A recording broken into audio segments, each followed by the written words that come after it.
Hey everyone, today I want to talk to you about this idea of getting the leg to the top of the mat from downward facing dog. And this seems like it should be really easy, but it's actually a giant step. And what happens is that unless you're using a ton of core engagement, the body wants to go down because that's the position that you're in downward facing dog, and the leg then drives into the ground prior to getting to the top of the mat.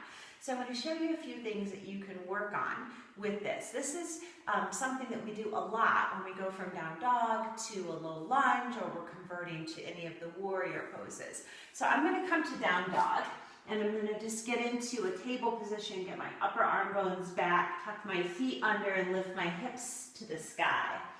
And then from here, I'm going to show you, if we lift our right leg up, what happens is oftentimes we say, bring the right foot to the top of the mat. So people come forward and their hips aren't moving at all, and they're not really doing anything, and then there's really no space for the foot to get through.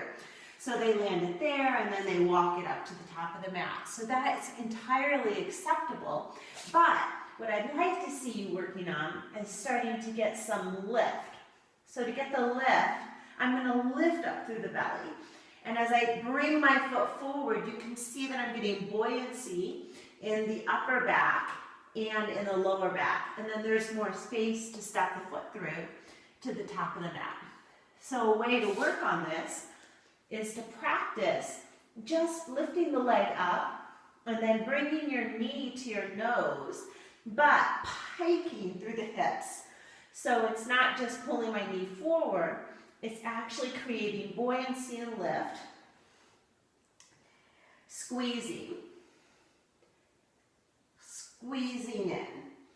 And then from there, I can step that foot forward.